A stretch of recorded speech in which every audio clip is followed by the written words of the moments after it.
In March 1938, Nazi Germany annexed neighboring Austria. The vast majority of Austrians enthusiastically supported the Nazis. But soon the Nazi regime implemented many anti-Jewish laws and increased persecution and harassment towards the Jewish people. Many Jewish workers and professionals were fired from their jobs. With no source of income and desperate to escape the escalating persecution, many Austrian Jews sought refuge in the United States. However, immigrating to the United States at that time required a guarantee of financial support from an American sponsor. For many people, this was an enormous challenge. Professor Franz Goldberger, a Jewish teacher of accounting and communications at a business school in Vienna, was one of those who felt that he had no choice but to flee his home country. Franz knew no one in America, so with no other option, he began writing letters to people whose names he chose randomly from American phone books. In my desperate situation, I take the liberty to apply to you, dear sir, although you do not know me, to ask for your kind help or let me have your valuable advice. Perhaps, dear sir, it is possible for you to find a person who would send me an affidavit. Although Franz hoped to find work as a teacher in America, he listed a variety of other jobs that he was capable of doing. They included shoe repair, hairdressing, domestic service, and farm labor.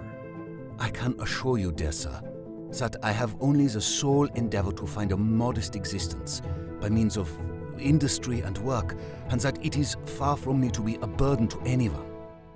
In early 1940, one of Franz's many letters reached Helen Roseland in rural Iowa. Even though Franz was a complete stranger, she resolved to rescue him. At that time, Helen was unmarried and had no personal savings. Instead, she hoped that the 160-acre land that her family owned would be enough to prove her financial stability. The amount of paperwork required to rescue Franz was overwhelming.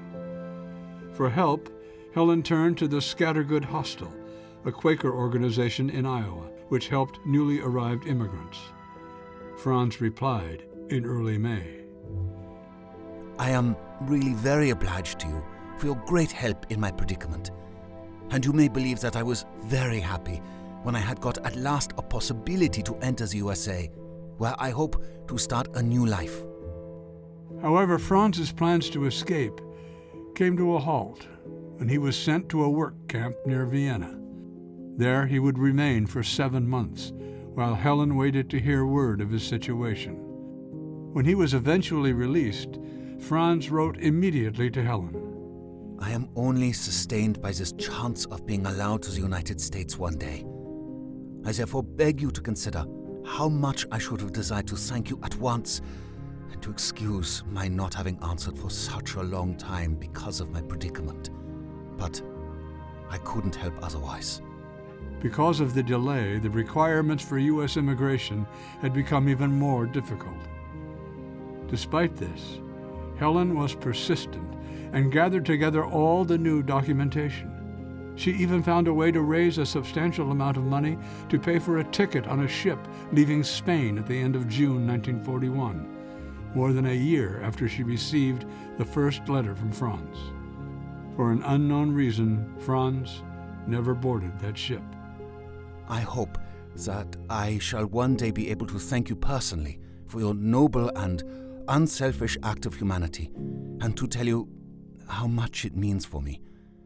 I am not able to express my feelings in words, and so I only beg you to believe me that I have the sincere desire to show you my gratitude with deeds one day. Franz was eventually deported to the Majdanek concentration camp.